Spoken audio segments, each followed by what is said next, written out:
Welcome to PanLab Podcast. I'm Akansha and I'm a psychologist and an independent researcher in the field of affective neuroscience. So before Freud ये माना जाता था, not just before Freud but पहले ये फिलोसफाइज किया जाता था कि माइंड एक सिंगल एंटिटी है एंड जो हम सोचते हैं हम वही करते हैं।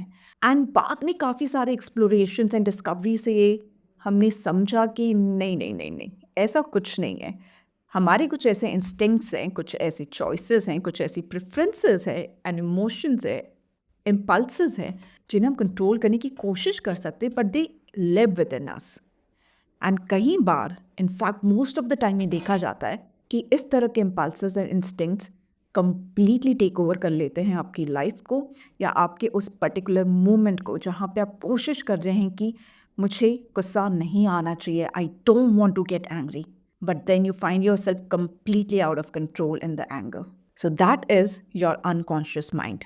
जो चीज़ें आपके कंप्लीट अवेयरनेस में नहीं है, जो चीज़ें आपके एक डेलिब्रेट अंडरस्टैंडिंग में नहीं है बट एज अ बैकग्राउंड चलती हैं, जिनके बारे में शायद आपको थोड़ा आइडिया है एंड बहुत कुछ है जो आपको नहीं पता है। एंड ये बहुत कॉमनली पूछे जाने वाला सवाल है कि आपका अनकॉन्शियस माइंड क्या है एंड कॉन्शियस माइंड क्या है।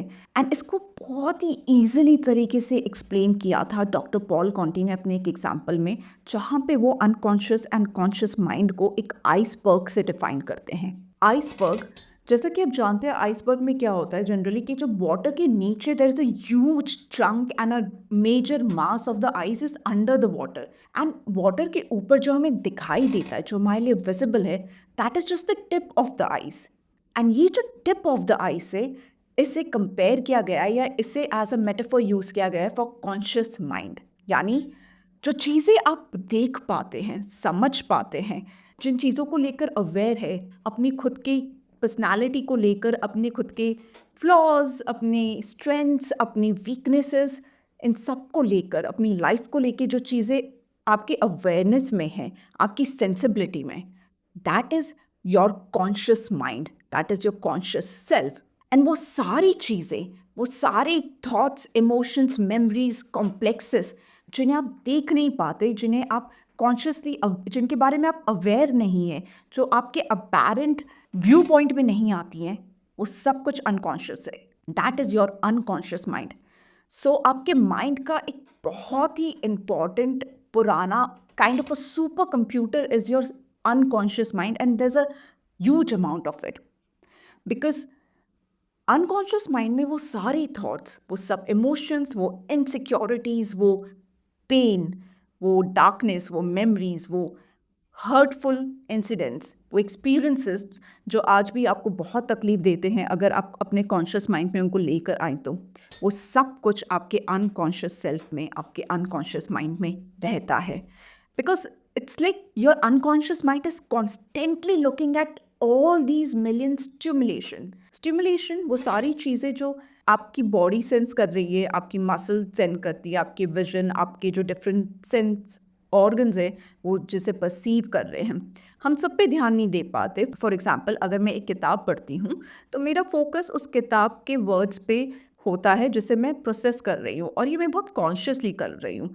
लेकिन मेरे आसपास में मिलियंस ऑफ चीज़ें हो रही हैं, बहुत सारे नॉइस है, बहुत सारा साउंड है, बहुत सारी डिफरेंट वेवलेंथ की लाइट्स हैं, कुछ मैं देख पाती हूँ, काफ़ी कुछ मैं नहीं देख पाती हूँ। The people around me, the things happening around me, and in सारे सारे स्टिमुलेशन से मैं अनअवेयर हूँ।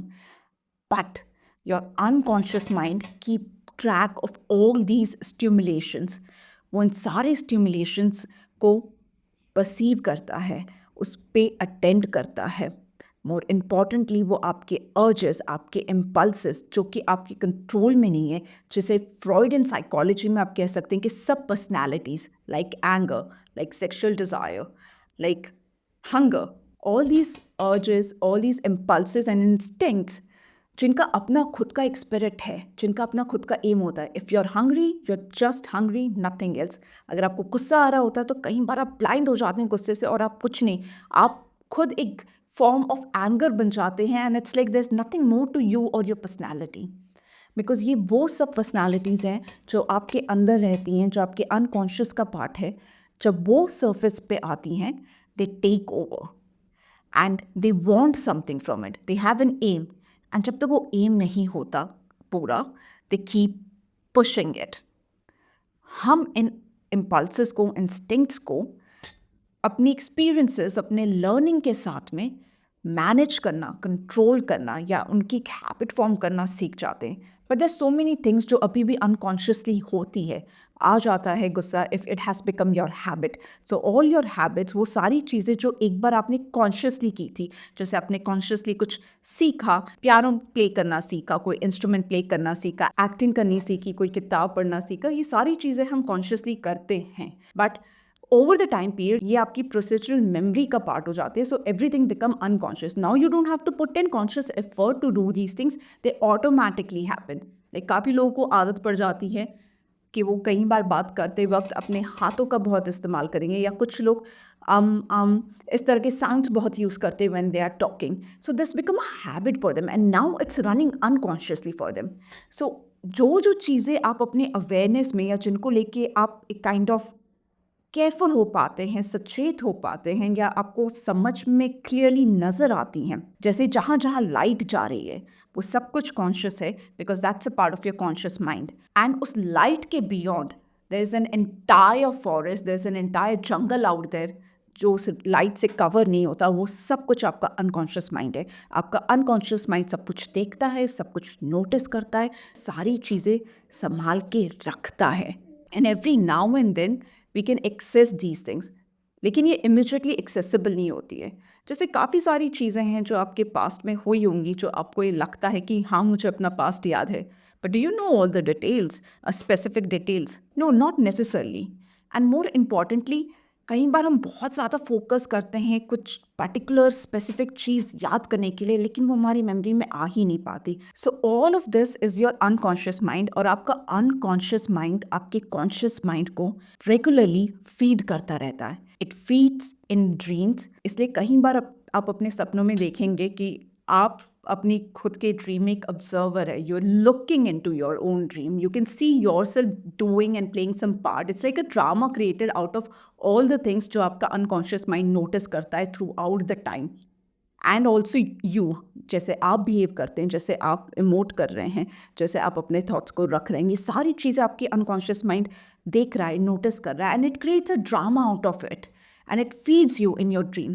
इसलिए Carl Jung and Sigmund Freud बहुत ज़्यादा ये मानते थे कि आपके ड्रीम्स का मीनिंग होता है, and there is a way you can interpret it. And कई बार ये मीनिंग, ये जो इंटरप्रिटेशन ऑफ ड्रीम है, ये काइंड ऑफ अ रेवलेशन आता है हमारे पास में। It's like you saw a dream and there are things happening in your dream and you don't know exactly हो क्या रहा है, आप समझ नहीं पाते हैं, उसे प्रोसेस नहीं कर पाते, लेकिन कहीं ना कहीं आपको ऐसे फेमिलैरिटी लगती है, आपको लगता है कि शायद ये मैंने पहले कहीं देखा है, या ये हो रखा है, या you feel some sort of connection to it. You don't know yet in an proper articulation कि वो कनेक्शन क्या, प्रॉपरली उसे एक्सप्रेस नहीं कर पाते, लेकिन आपको वो कनेक्शन फील होता है। एंड कई बार जब आप अपनी ड्रीम्स को इंटरप्रेट करने लगेंगे तो it's like a new information reveals itself to you, एक नया मीनिंग उसमें से निकल के आता है which makes a complete sense. So आपका अनकॉन्शियस माइंड आपके कॉन्शियस माइंड को इस तरह से फीड करता है, स्लीप में कर रहा है, ड्रीम्स में कर रहा है, कई बार आपकी इनसिक्योरिटीज़ में करेगा। कई बार आप किसी से आर्ग्यूमेंट में हैं, बहुत हीटेड आर्ग्यूमेंट है, आपको बहुत गुस्सा आ जाता है, आप झगड़ते हैं, and suddenly you just start crying, आप बहुत इमोशनल हो जाते हैं, and you just don't know उस समय कि ऐसा क्या हुआ। आप लड़ रहे थे and there was an argument and you just break down and something just comes to you, right?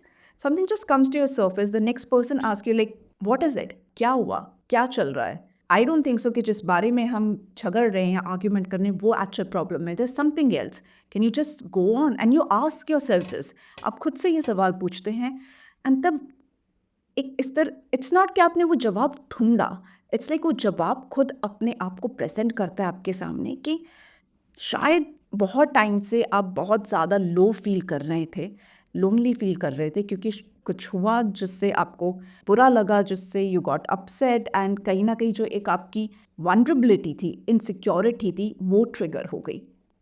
सो आपका कॉन्शियस माइंड बहुत ज़्यादा वनरेबल रहता है हर तरह के मेंटल इमोशनल ट्रॉमा से, ब्रेकडाउन से। एंड ये जो प्रोटेक्शन है, ये मिलता है आपको आपके डिफेंस मैकेनिज्म से। So now you have tip of the iceberg है, या जो आइसबर्ग का पार्ट जो आप देख पाते हैं above the water, that is your conscious mind. जो उसके नीचे एक बहुत बड़ा और मैक्सिमम मेजर पार्ट है, वो सब कुछ अनकॉन्शियस है, और इसी अनकॉन्शियस को सराउंड करते हैं ये सारे डिफेंस मैकेनिज्म्स जो आपके अनकॉन्शियस माइंड की जो कंटेंट है, जो उसका मटेरियल है, उससे आपके कॉन्शियस माइंड को डिफेंड कर रहे हैं, उससे आपके कॉन्शियस माइंड को प्रोटेक्ट करते हैं। Now you would ask this question कि आपके कॉन्शियस माइंड को किस चीज़ से प्रोटेक्शन की ज़रूरत है? एंड एज आई सेड, आपका अनकॉन्शियस माइंड में आपकी सारी चीज़ें रहती हैं, आपके अनकंट्रोल इम्पल्सेस, आपके इंस्टिंक्ट्स जिनसे आप ओवरकम करना चाहते हैं, आपकी पुरानी मेमोरीज जो पेनफुल हैं, जो बहुत ट्रॉमेटिक है, आपके इस तरह के इमोशंस जो आपको अप्रोप्रिएट नहीं लगते शोकेस करना, आपकी इनसिक्योरिटीज़, एंड ये डिफेंस मैकेनिज्म्स आपके इस कॉन्शियस माइंड को प्रोटेक्ट करते हैं इन सारे कंटेंट ऑफ अनकॉन्शियस माइंड से, क्योंकि इतनी सारी चीज़ें अनकॉन्शियस माइंड में रहती हैं। अगर वो रेगुलरली सरफेस होने लगे, वो आपके कॉन्शियस अंडरस्टैंडिंग में आने लगे, तो एक हेल्दी मैनर में, एक सेन मैनर में, पीसफुल तरीके से परफॉर्म करना, एग्जिस्ट करना, इंटरैक्ट करना लोगों के साथ में आपके लिए कंप्लीटली इम्पॉसिबल हो जाएगा, क्योंकि इतने सारे स्टिमुलेशंस से आप गुजरते हैं हर दिन, हर सेकंड, हर मोमेंट, जो आपका अनकॉन्शियस माइंड नोटिस करता है, जिसे वो प्रोसेस भी करता है। अगर हम उन सारी चीज़ों पे रिएक्ट करने लग जाएं, उन सारी चीज़ों को अपने कॉन्शियस अवेयरनेस में लाने लग जाएं, तो इतना ज़्यादा ओवरवेलमिंग, कंफ्यूजिंग और मुश्किल हो जाएगा कि आप एक नॉर्मल तरीके से जी नहीं पाएंगे, आप अपने आप को फंक्शनल नहीं महसूस कर पाएंगे। इसलिए काफ़ी सारी चीज़ें फिल्टर्ड आउट हो जाती हैं before they come to your conscious mind, so that you are able to function in a healthy proper manner. And ये होता है आपके डिफेंस मैकेनिज्म से। और इसीलिए ये जो अनकॉन्शियस माइंड के डिफेंस मैकेनिज्म्स हैं, वो बहुत ही ऑटोमेटिक रहते हैं। आप ऑटोमेटिकली कुछ चीज़ें अवॉइड कर देते हैं, आप ऑटोमेटिकली कुछ चीज़ों को आपने दबा दिया है अनकॉन्शियस, यानी ये सब कुछ अनकॉन्शियसली हो रहा है। इट्स नॉट लाइक कि आपने जानबूझ के डेलिब्रेटली ये सब चीज़ें करते हैं। It just happens to you, it just become a part of your personality and part of your existence. कुछ चीज़ें जो आप अवॉइड कर पाते हैं, कुछ चीज़ें जिन पर आपको ध्यान नहीं देना होता, कुछ चीज़ों को आप रैशनलाइज कर देते हैं, उनके लॉजिक उनको जस्टिफाई कर देते हैं अपने इंटेलेक्ट से या अपने किसी भी लॉजिकल बात से एंड रीजनिंग से आप डिस्प्लेस कर देते हैं। कई बार होता है कि हम हमारे इमोशंस को किसी और पे निकाल देते हैं, अपने गुस्से को किसी और पे निकाल देते हैं, अपने फ्रस्ट्रेशन को किसी और पे निकाल देते हैं। कई बार होगा कि एक और डिफेंस मैकेनिज्म आएगा जहाँ पे आप प्रोजेक्ट करते हैं कि जो इनसिक्योरिटीज़, जो प्रॉब्लम्स, जो फ्लॉज आप अपने अंदर लेके चल रहे हैं, आप उनको दूसरों पे ज़्यादा प्रोजेक्ट करने लग जाते हैं। आप हैं जिसने झूठ बोला, लेकिन आप ये मान ही नहीं पाते, या अनकॉन्शियसली आप झूठ बोलते हैं, लेकिन आपकी कॉन्शियस अवेयरनेस में ये रियलाइजेशन ही नहीं है कि आपको झूठ बोलने की आदत है। लेकिन बिकॉज ऑफ दिस आप प्रोजेक्ट करते हैं कि आपको हर कोई अपने आसपास ऐसा लगता है कि वो झूठ बोल रहा है, they are hiding something from you, because it becomes a part of your projection and a nature as a defence mechanism. So ये डिफेंस मैकेनिज्म कहीं ना कहीं एज अ टूल हेल्प करती है आपको to exist in the world without losing your sanity. जैसे जैसे हम वाइज होते जाते हैं, जैसे हमारे एक्सपीरियंसेस मॉडिफाई होते हैं, एज ए ह्यूमन बींग हम इवॉल्व होते जाते हैं, हमें रियलाइज़ होता है कि काफ़ी सारी चीज़ों का काफ़ी सारी प्रॉब्लम्स का जो कोर है, जो रूट है, वो इन अनकॉन्शियस के कंटेंट में छुपा है। सो हमें वॉलंटरली जाके उन चीज़ों को फेस करना पड़ता है ताकि हम उनको सॉर्ट आउट कर सके, उन्हें अनटैंगल कर सके और हमारी पर्सनैलिटी का फिर से हिस्सा बना सके। Then we develop as a better personality. ये तब होता है जब हमें लगता है कि कुछ चीज़ें हमारे लिए मुश्किल होती जा रही है एंड हमें कुछ प्रॉब्लम्स के सॉल्यूशंस मिल नहीं पा रहे हैं। There is something which is really bothering and troubling us and we don't know what to do about it. लेकिन on a general basis, on a daily basis हमें डिफेंस मैकेनिज्म चाहिए होते हैं ताकि हम ओवरवेल्म्ड ना हो, बहुत ज़्यादा कंफ्यूज ना हो, हम एक्चुअल में परफॉर्म कर सकें। This entire thing, your unconscious mind, your conscious mind and your defence mechanism, ये बनाते हैं आपके कैरेक्टर को। ये स्ट्रक्चर है आपके कैरेक्टर का, और बहुत ही सोफिस्टिकेटेड काइंड ऑफ कॉम्बिनेशन है आपके कॉन्शियस एंड आपके अनकॉन्शियस माइंड का, एंड जो फीड हो रहा है आपके कॉन्शियस माइंड को आपके अनकॉन्शियस माइंड में एवरी नाउ एंड देन।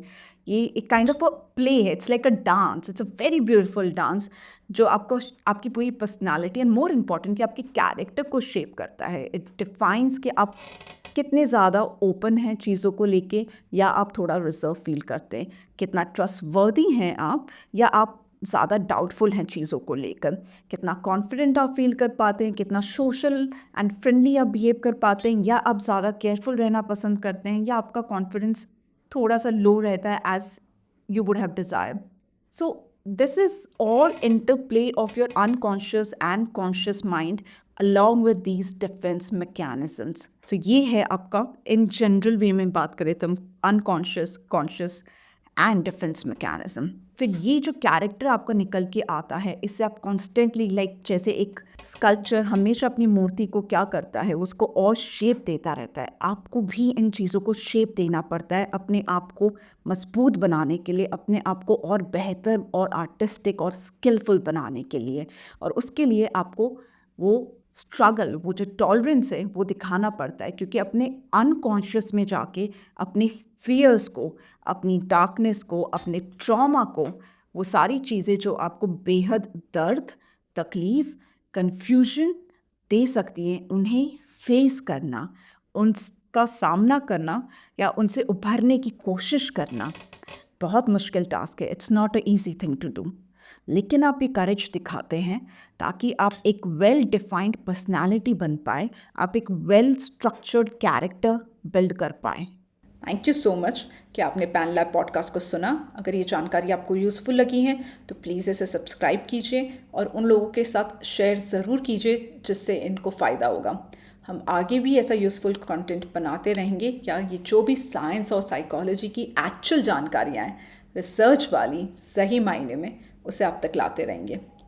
मेरा नाम आकांक्षा है और मैं एक साइकोलॉजिस्ट और एक रिसर्चर हूँ फील्ड ऑफ अफेक्टिव न्यूरोसाइंस में।